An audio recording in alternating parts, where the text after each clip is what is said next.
اعوذ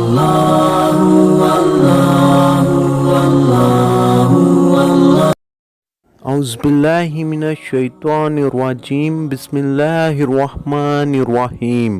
السلام علیکم پیارے ناظرین، میں ہوں محمد نواز اور آپ دیکھ رہے ہیں اسلامک ورلڈ۔ ایک دفعہ بڑا ہی عجیب و غریب واقعہ پیش آتا ہے کہ مدینہ منورہ کے گرد و نواح میں ایک عورت کی وفات ہو جاتی ہے تو اسے غسل دینے کے لیے ایک عورت کو بلایا جاتا ہے۔ جب وہ اس عورت کو غسل دے رہی ہوتی ہے تو اس کا ہاتھ مری ہوئی عورت کی ران پر پہنچتا ہے تو اس کی زبان سے نکل جاتا ہے۔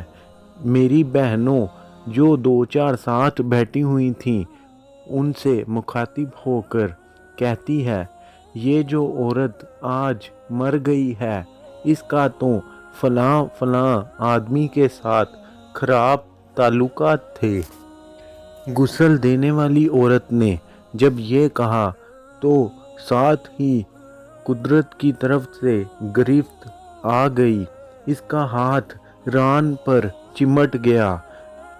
جتنا اپنے ہاتھ کو اس کی ران سے کھینچنا چاہتی ہے لیکن اس کا ہاتھ اس کی ران سے جدا نہیں ہوتا، زور لگاتی ہے مگر کچھ فائدہ نہ ہوا اور اس کا ہاتھ میت کی ران پر ایسے چمٹ گیا کہ جیسے کبھی بھی جدا نہیں ہوگا۔ اسی طرح کافی دیر گزر گئی، میت کے ورثاء کہنے لگے، بی بی جلدی غسل دو، شام ہونے والی ہے، ہم کو جنازہ پڑھ کر اس کو دفنانا ہے۔ وہ کہنے لگی کہ میں تو تمہارے مردے کو چھوڑتی ہوں مگر وہ مجھے نہیں چھوڑتی۔ اسی طرح رات ہو گئی لیکن ہاتھ یوں ہی چمٹا رہا کہ دن آ گیا، پھر بھی ہاتھ چمٹا رہا۔ اب مشکل بنی تو اس کے ورثاء علماء کے پاس گئے، ایک مولوی سے پوچھتے ہیں، مولوی صاحب ایک عورت دوسری عورت کو غسل دے رہی تھی تو اس کا ہاتھ اس میت کی ران کے ساتھ چمٹ گیا ہے، اب کیا کیا جائے؟ وہ فتویٰ دیتا ہے کہ چھری سے اس کا ہاتھ کاٹ دو۔ غسل دینے والی عورت کے وارث کہنے لگے، ہم تو اپنی عورت کو معذور کروانا نہیں چاہتے، ہم اس کا ہاتھ کاٹنے نہیں دیں گے۔ انہوں نے کہا کہ فلاں مولوی کے پاس چلیں، اس سے پوچھا تو کہنے لگا کہ چھری لے کر مری ہوئی عورت کا گوشت کاٹ دیا جائے، مگر اس کے ورثاء نے کہا کہ ہم اپنا مردہ خراب نہیں کرنا چاہتے۔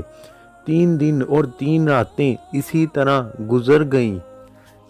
اب گرمی بھی بہت تھی اور دھوپ بھی تھی، گرد و نواح کے کئی دیہاتوں تک یہ خبر پہنچ گئی۔ انہوں نے سوچا کہ یہاں مسئلے کا کوئی حل نہیں کر سکتا۔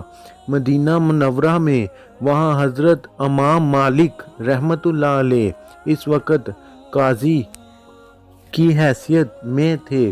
وہ حضرت امام مالک رحمۃ اللہ علیہ کی خدمت میں حاضر ہوئے اور کہنے لگے، حضرت ایک عورت مری پڑی تھی، دوسری عورت اسے غسل دے رہی تھی، اس کا ہاتھ اس کی ران کے ساتھ چمٹ گیا ہے اور ایسا چمٹا ہے کہ الگ ہونے کا نام نہیں لیتا۔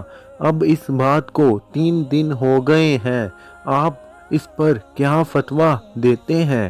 امام مالک رحمۃ اللہ علیہ نے فرمایا، وہاں مجھے لے چلو۔